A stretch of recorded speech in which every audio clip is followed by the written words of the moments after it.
Lovies, how you all, कैसी है मेरी लवीज आर्मी। एंजल 1111 का क्या है गाइडेंस आपके लिए, चेक कर लेते हैं। एंजल 1111 का क्या है गाइडेंस आपके लिए। एंजल 1111 का क्या है गाइडेंस, चेक कर लेते हैं।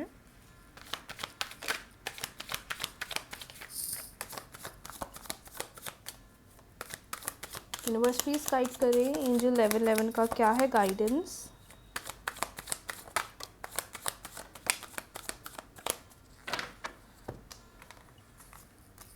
Four of cups, five of cups, एक और कार्ड निकला था मेरे पास, king of wands,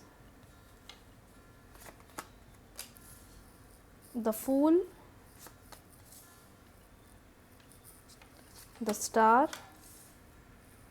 and we have the hierophant. I hope आपको कार्ड्स क्लियरली दिखाई दे रहे हैं जो कार्ड्स यहाँ मेरे पास आए हैं। Four of cups, five of cups, king of wands, the fool, the star and bottom deck का कार्ड है द हेरोफेंट। देखिए, मुझे ऐसा फील होता है कार्ड्स को देखते हुए कि आप में से कुछ लोग इस वक्त मुझे इमोशनली थोड़े अपसेट, थोड़े डाउन, थोड़े डिप्रेस्ड ज़्यादा दिखाई दे रहे हो। मे बी आप अपनी लाइफ में कुछ ऐसे चेंजेस एक्सपेक्ट कर रहे हो जो कि आपको नहीं दिख पा रहे हैं, या ऐसा लग रहा है कि आप या तो उन पास्ट के थॉट्स की वजह से या भी कुछ दिन पहले या कुछ हफ्तों पहले जो हुआ है उसके बारे में ज़्यादा सोच रहे हो। बिकॉज कार्ड्स कह रहे हैं कि आपकी एनर्जी इस वक्त ऐसी है कि आप काफ़ी ज़्यादा डाउन, डिप्रेस्ड, अनहैप्पी, अनसेटिस्फाइड मुझे लग रहे हो। मुझे ऐसा भी फील हो रहा है कि इस वक्त आप में से बहुत सारे लोग हैं जो अपनी ज़िंदगी में काफ़ी अच्छे बड़े चेंजेस या बड़े बदलाव चाहते हैं, लेकिन ऐसा लग रहा है कि आप होपफुल तो बहुत हो कि अच्छा होगा, आई हैव ट्रस्ट, मेरे को डिवाइन पर भरोसा है या मेरे को भगवान पर भरोसा है, सब अच्छा होगा, सब धीरे धीरे फेवर में आएगा। लेकिन ये जो प्रेजेंट सिचुएशन है इसको टैकल करना, इस पर काम करना थोड़ा आपको डाउटफुल और वो चीज़ कहीं आपको रिस्की बना रहा है। आप इस सोच में हो कि क्या वेदर चीज़ें सही अच्छी होगी नहीं होगी, क्या चीज़ों में वैसा रिजल्ट मिलेगा या नहीं मिलेगा, क्या मेरे को चीज़ें वैसा रिस्पॉन्स देंगी या नहीं देंगी, और उसकी वजह से कहीं ना कहीं आप बहुत ज़्यादा अनहैप्पी या डाउन मुझे ज़्यादा दिखाई दे रहे हो। नंबर सेकंड, मुझे ये भी समझ में आ रहा है आप में से बहुत सारे लोग हैं जो हो सकता है आने वाले टाइम में किसी अरेंज प्रपोजल की तरफ बढ़ते हुए दिखाई दे रहे हैं, किसी अरेंज प्रपोजल से रिश्ता आता हुआ दिखाई दे रहा है, कोई अरेंज प्रपोजल आता हुआ दिखाई दे रहा है। और सबसे बड़ी बात जो मुझे यहाँ पर हाईलाइट हो रही है या साइन कार्ड्स पे दे रही है वो ये दे रही है कि maybe you are expecting something in your life, लेकिन वैसी जो ग्रोथ, वैसा जो चेंज, वैसी जो स्टेबिलिटी होनी चाहिए मे बी वो भी आपको नहीं दिख रही होगी। लेकिन कार्ड्स का जो यहाँ क्लियर साइन है, कार्ड्स का जो यहाँ क्लियर मैसेज है, दैट इज़ चिंता मत करो, जो जैसा चल रहा है चलने दो और थोड़ा अपने आप को खुश रखने की, हैप्पी रखने की कोशिश करो, क्योंकि आप थोड़े अनहैप्पी तो हो इस वक्त। और डिवाइन कह रहे हैं कि उस चीज़ की वजह से जो नई चीज़ें ज़िंदगी में आ रही हैं उन्हें मत इग्नोर करो, जो नई चीज़ें तुम्हारी ज़िंदगी में होने वाली हैं उसको मत तुम इग्नोर करो, क्योंकि धीरे धीरे करके वही सारी चीज़ें तो तुम्हारे लिए सही होंगी या फेवरेबल बनेगी। But cards are clearly predicting, cards are clearly guiding that there are high chances कि आपकी लाइफ में कोई न्यू अरेंज प्रपोजल आने वाला है, देयर आर हाई चांसेस कि आप अपनी ज़िंदगी में कहीं न्यू चेंज की तरफ बढ़ने वाले हो। और सबसे इम्पॉर्टेंट बात मुझे ये भी समझ में आ रहा है, there are high chances my dear कि आप अपनी लाइफ में कोई अच्छी अपॉर्चुनिटी की तरफ बढ़ते हुए दिखाई दे रहे हो। वो एक ऐसी अपॉर्चुनिटी जिसका आप बहुत समय से वेट कर रहे थे, वो एक ऐसी अपॉर्चुनिटी जो आप बहुत समय से एक्सपेक्ट कर रहे थे अपनी लाइफ में, हो सकता है आने वाले टाइम में आपको वो गुड न्यूज़ देखने को मिलेगी। लेकिन कार्ड्स अच्छे हैं, परेशान मत हो, अगर आपके पास कोई नई अपॉर्चुनिटी आ रही है तो रिस्क लो, क्योंकि आपके कार्ड्स ही क्लियर हाईलाइट कर रहे हैं कि रिस्क लेना पड़ेगा, आगे बढ़ना पड़ेगा, बैलेंस बनाना पड़ेगा, रिस्क लोगे तभी आगे बढ़ पाओगे। एंड सबसे इंपॉर्टेंट चीज़ जो मुझे समझ में आ रही है यहाँ पर वो ये आ रही है, दैट इज़ किसी बात को लेकर हताश मत होना या किसी बात को लेकर डिप्रेस मत होना, क्योंकि आने वाला time new changes, new betterment को लेकर आ रहा है। और सबसे बड़ी बात जो यहाँ कार्ड्स हाईलाइट कर रहे हैं वो ये हाईलाइट कर रहे हैं, that is be discipline, you know, जितना हो सकता है थोड़ा अपने आप को हैप्पी रखने की, सेल्फ लव खुद को करने की कोशिश करो, क्योंकि आगे चलकर वही आपकी ज़िंदगी में हैप्पीनेस और खुशियों को लेकर आएगी। तो ये आप लोग के लिए जनरल गाइडेंस। अब बढ़ते हैं अगली रीडिंग की तरफ, चेक कर लेते हैं आपके पार्टनर की फीलिंग्स, इमोशंस आपके लिए क्या है।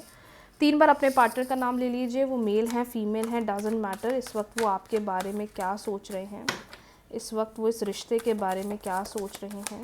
3 बार अपने पार्टनर का नाम ले लीजिए। वो मेल है, फीमेल है, क्रश है, गर्लफ्रेंड है, बॉयफ्रेंड है, एक्स पार्टनर है। 3 बार अपने पार्टनर का नाम ले लीजिए। 3 बार अपने पार्टनर का नाम ले लीजिए। 3 बार अपने पार्टनर का नाम ले लीजिए।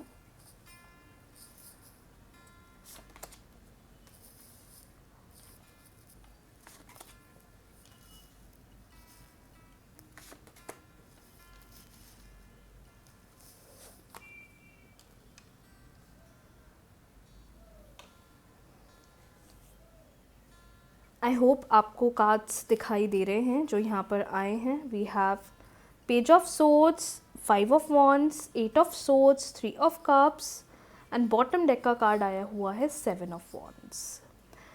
देखिए, मुझे ऐसा लगता है आपके कार्ड्स को देखते हुए, एनर्जीज़ को देखते हुए, दैट आप दोनों के बीच में किसी बात को लेकर बहुत ज़्यादा झगड़ा चल रहा है। किसी बात पर आप दोनों की बहुत लड़ाइयाँ हो रही हैं। किसी बात पर आप दोनों के बीच में रिलेशनशिप बैलेंस नहीं बन पा रहा है। और सबसे इम्पॉर्टेंट बात मैं बोलूँ, किसी बात को लेकर आप दोनों के बीच में अनबन बहुत ज़्यादा चल रही है। दूसरी बात मुझे ये समझ में आ रही है, दैट इज़ ये पर्सन ना एक ऐसे सिचुएशन में है जहाँ ये हिम्मत नहीं कर पा रहे हैं। इनके आसपास इतने सारे चैलेंजेस दिख रहे हैं, या इनको ऐसा लग रहा है कोई बहुत ज़्यादा भड़का रहा है, क्योंकि ये जहाँ है इनके अराउंड एनवायरनमेंट बिल्कुल भी अच्छा नहीं है। इनके अराउंड लोग सही नहीं हैं, इनके अराउंड लोग पॉजिटिव नहीं। और सबसे बड़ी बात, ये पर्सन आपके बारे में सोचते तो हैं, लेकिन जहाँ आपको लेकर, इस रिश्ते को लेकर, फ्यूचर को लेकर स्टैंड लेना चाहिए, ये पर्सन कुछ भी नहीं कर पा रहे हैं। दूसरी बात मुझे समझ में आ रही है कार्ड्स को देखते हुए, that if I talk about your connection और if I talk about both of you, मुझे ऐसा करंटली फील होता है कि इन्होंने या तो आपसे कुछ छुपाया है, इन्होंने आपसे कुछ बातें हाइड करी है। जहाँ इनको चीज़ों को लेकर, आपको लेकर क्लैरिटी रखनी चाहिए, इन्होंने वहाँ कुछ भी इनिशिएटिव अप्रोच नहीं लगाया, जिसकी वजह से भी आप दोनों के रिलेशनशिप में चीज़ें बहुत ज़्यादा डाइसी या नेगेटिव चल रही हैं। बट मैं आपको ये चीज़ ज़रूर बोल सकती हूँ, ये चीज़ ज़रूर बता सकती हूँ, दैट इज़ जितनी कोशिश कर सकते हैं अभी अपने एंड से, थोड़ा वेट करिए, थोड़ा इंतज़ार करिए, थोड़ा अपने एंड से रुकिए। क्योंकि मुझे लगता है कि आप दोनों को थोड़ा बैठकर बात करना चाहिए, कम्युनिकेट करना चाहिए, चीज़ों पर ध्यान देना चाहिए, रिलेशनशिप पर ध्यान देना चाहिए। क्योंकि ऐसी बहुत सारी चीज़ें हैं आप दोनों के बीच में जहाँ पर मे बी डिसएग्रीमेंट चल रहा है, या जहाँ आप जैसे एक्सपेक्टेशंस चाह रहे हैं वो चीज़ आपके लिए पॉजिटिव नहीं हो पा रही है या फ्रूटफुल नहीं हो पा रही है, और वो चीज़ आपको कहीं ना कहीं बहुत ड्रेन कर रही है। बट मुझे ऐसा लगता है कार्ड्स को देखते हुए, और if I talk about the future relationship situation, इस वक्त मे बी थोड़ा आपको ऐसा लग रहा होगा कि कहीं हमारा अब सेपरेशन तो नहीं हो जाएगा, कहीं अब हमारा रिश्ता तो ख़त्म नहीं हो जाएगा, कहीं अब हमारे रिश्ते का एंड तो नहीं है। तो ऐसा मत सोचिए, बिकॉज एंड नहीं है। वेट करिए, मैनिफेस्टेशन करिए, जिससे कि जो भी प्रॉब्लम चल रही है, जो भी उलझनें चल रही हैं, वो हील हो जाए और आप दोनों का रिलेशनशिप स्टेबल बन जाए, पॉजिटिव बन जाए। बट अकॉर्डिंग टू मी, मैं आपको डेफिनेटली ये चीज़ कहना चाहती हूँ, बोलना चाहती हूँ, डू नॉट लूज़ होप्स। पीछे मत हटो, नेगेटिव मत हो, चीज़ों को टाइम दो, चीज़ों को स्पेस दो, मैनिफेस्टेशन करो और धीरे धीरे रिलेशनशिप में आगे बढ़ो। भले अभी चैलेंजिंग टाइम में, दैट डजंट मीन कि आगे चलकर भी चीज़ ऐसी होगी। सो यस, आज के लिए इतना ही।